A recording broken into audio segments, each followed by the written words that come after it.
Sister, నాతో పాటు ఇంకో అమ్మాయి వచ్చినట్లు గుర్తు. తనెక్కడుంది? మీ పక్క వీడ్లోనే ట్రీట్మెంట్ జరుగుతుందండి.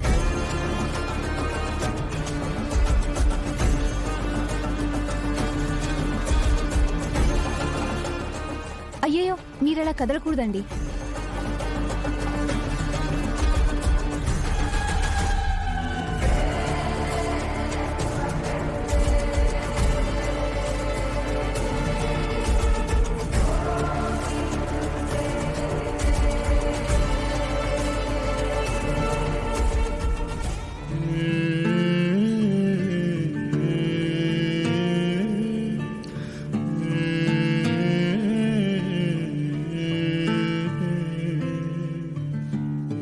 హలో,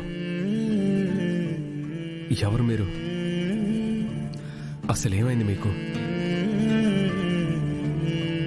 ఓ, ఈసీజీ ట్రాకర్. ఆక్సిజన్ పెట్టారంటే నువ్వు స్పృహలో లేవా?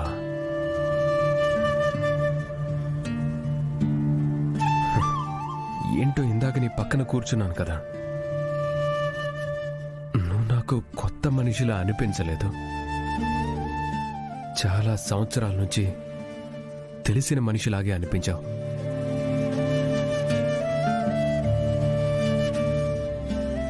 నీ మీద తల వాల్చగానే నా కనకం మీద తల వాల్చినట్టు అనిపించింది.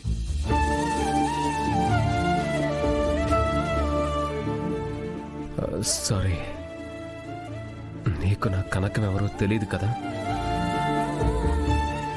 నేను ప్రాణానికి ప్రాణంగా ప్రేమించిన నా భార్య.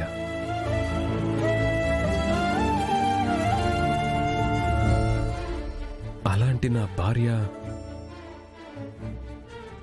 కొన్ని నెలల క్రితం నాకు దూరం అయిపోయింది. అప్పటి నుంచి ప్రతిరోజు మందు తాగి నా కనకాన్ని మర్చిపోవాలనుకుంటున్నాను.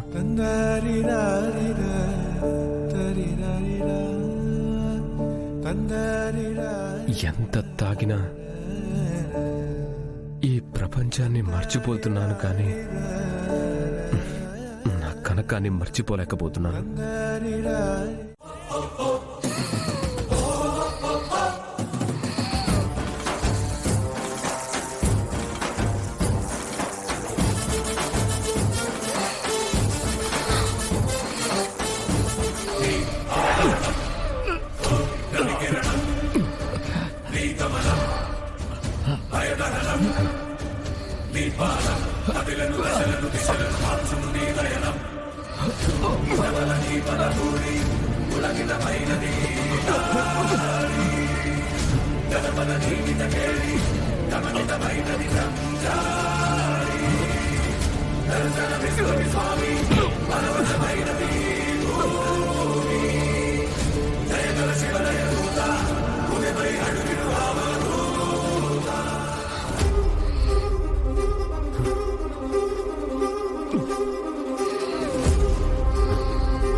స్వామి, నా కొడుకు ఈ పరిస్థితుల్లో ఉంటాడని నేను ఏ రోజు ఊహించలేదు స్వామి.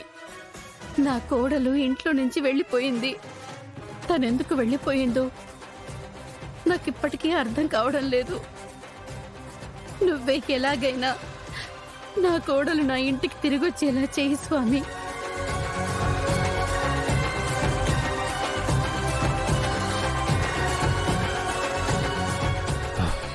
డాక్టర్,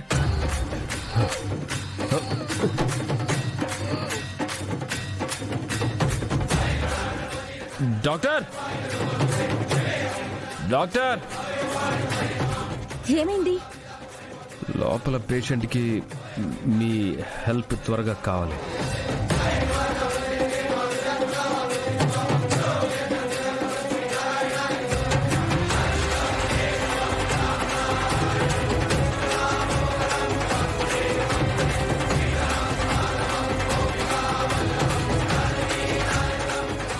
నర్స్ సెలెన్ పెట్టు. Okay madam.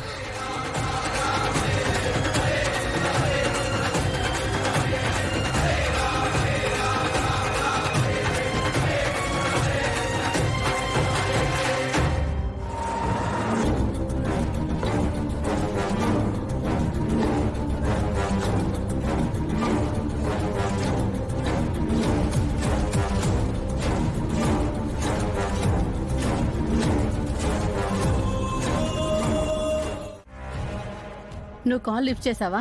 లేదు మేడం. నేను కాల్ లిఫ్ట్ చేయలేదు మేడం. పద్మాక్షమ్మ గారు శాస్త్రి గారు ఫోన్ చేశారు కదా, ఏమైనా అంటారేమోనని భయం వేసి. నేను కాల్ లిఫ్ట్ చేయలేదు. విహారీ, పొద్దున్నుంచి మనం ఎటు వెళ్ళామో ఏమోనని కంగారు పడి ఫోన్ చేసుంటారా? నీ వల్ల ఇంట్లో అందరూ ఎంత కంగారు పడుతున్నారో, ఎంత బాధపడుతున్నారో చూడు. అమ్మా, నువ్వు అనుకున్న దానికి వాళ్ళు ఆలోచించేదానికి చాలా తేడా ఉంటుందమ్మా. అక్కడ ఎవ్వరూ ఎవరి కోసం బాధపడరు. వాళ్ళందరూ పరువు కోసం, పంతం కోసం బ్రతికే వాళ్లే. విహారీ, ఎందుకురా ఇలా మాట్లాడుతున్నావు? ఇన్ని సంవత్సరాల్లో నువ్వు ఇలా మాట్లాడడం ఎప్పుడూ నేను చూడలేదురా.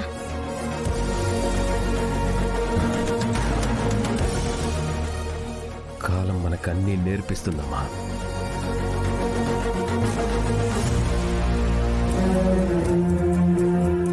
సరే, ముందింటికి వెళ్దాం పద.